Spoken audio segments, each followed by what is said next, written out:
అందరికీ నమస్కారం.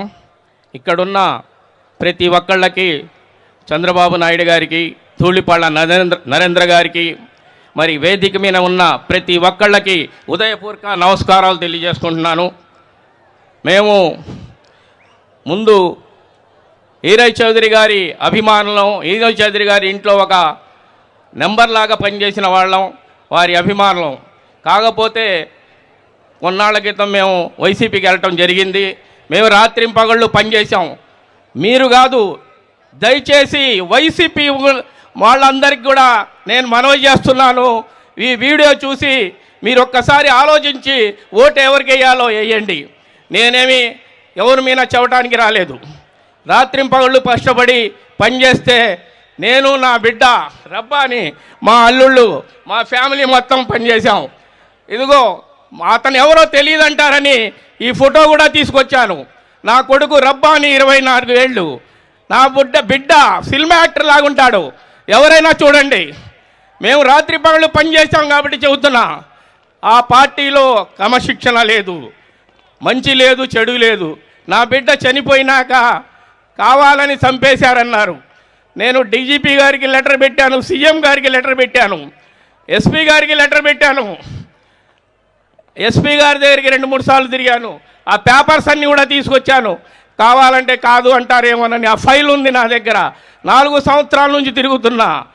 మరి మైనార్టీలు, ఎస్సీ, ఎస్టీ, బీసీలు నా వాళ్ళు అంటారు కదా జగన్మోహన్ రెడ్డి గారు. మరి నేను మైనార్టీ, నా బిడ్డ మైనార్టీ, మేము ముస్లిమ్సు. మరి మాకేంటి ఈ అన్యాయం? నా బిడ్డని చంపేసి ఆ కేసుని మాఫీ చేశారు. ఆ కేసు గురించి నాకు ఎమ్మెల్యే దగ్గరికి వెళ్తే కనీసం పట్టించుకోలేదు. ఏంటంటే రాత్రి నేను తెల్లారుజామున 6ంటికి ఎమ్మెల్యే ఇంటికి వెళ్తే 6 కాడి నుంచి 9-10 దాకా కూడా రాలేదు. ఎమ్మెల్యే బయటికి వచ్చి ఒక ముక్కలో చెప్పమంటాడు. ఏం చెప్పాలండి? నా బిడ్డ చనిపోయి ఉంటే ఎవరైనా, నాకు తెలిసి ఏ ఎమ్మెల్యే అయినా ఒక కార్యకర్త చచ్చిపోతే ఇలా చనిపోయాడు అని తీసుకెళ్ళి ఎస్పీ దగ్గరకో డిఎస్పీ దగ్గరకో కూర్చొని ఈ కార్యకర్త, నా కార్యకర్త, ఎవరు చంపారు, ఎలా చంపారు, వెహికల్ గుద్దారు అంటుంది. ఆ టైంలో కోవిడ్, ఆ టైంలో వెహికల్స్ కూడా ఎక్కువ పోవట్లేదు. ఊరికైనా ట్రేస్ చేయవచ్చు. నేను ఎస్పీ గారిని కలిస్తే డిఎస్పీ గారిని కలవండి అని ఒక ఇన్షిల్ వేశాడు ఆయన. ఇప్పుడున్న ఎస్పీ గారు వెళ్తే, డిఎస్పీ గారి దగ్గర వెళ్తే ఈ కేసు వెంటనే ట్రేస్ చేయవచ్చండి, ఇది పెద్ద సమస్య కాదు, నేను వారంలో ట్రేస్ చేస్తానండి అంది. వారం తర్వాత వెళ్తే చూస్తున్నామండి, కానిస్టేబుల్కి అప్పచెప్పాను, ఇప్పుడు దాకా లేదా, చెప్తానులేండి, చూస్తానులేండి అంది. ఎమ్మెల్యే దగ్గరికి వెళ్తే ఎమ్మెల్యే అనేవాడు అసలు పట్టించుకోడు. మనం వెళ్ళంగానే కారు ఎక్కి వెళ్ళిపోతాడు. ఆ కేసు మాఫీ చేసి ఎమ్మెల్యే అనేవాడు ఎంతో కొంత డబ్బులు తీసుకొని కేసు మాఫీ చేశాడు. ఇలాంటి ఎమ్మెల్యేలకి ఓట్లు వేస్తారా సార్? చెప్పండి, మీరు దయచేసి చెప్పండి. నా బిడ్డ లాంటి వాళ్ళు ఎంతమంది తల్లిదండ్రులు మేము రోజు ఏడుస్తున్నాం సార్. నా బిడ్డ ఉసురు తగలకుండా పోదు సార్. ఆ పార్టీ నాశనం అయిపోవాలని కోరుకుంటున్నా నేను.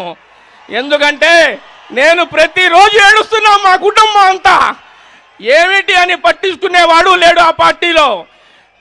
జిల్లా నాయకులే అయ్యా ఒక్కసారి చంద్రబాబు గారు లాగా ఈ పార్టీలో ఉన్నట్టు కార్యకర్తల్ని పట్టించుకునేవాళ్ళు ఆ పార్టీలో ఎవరు లేరు సార్.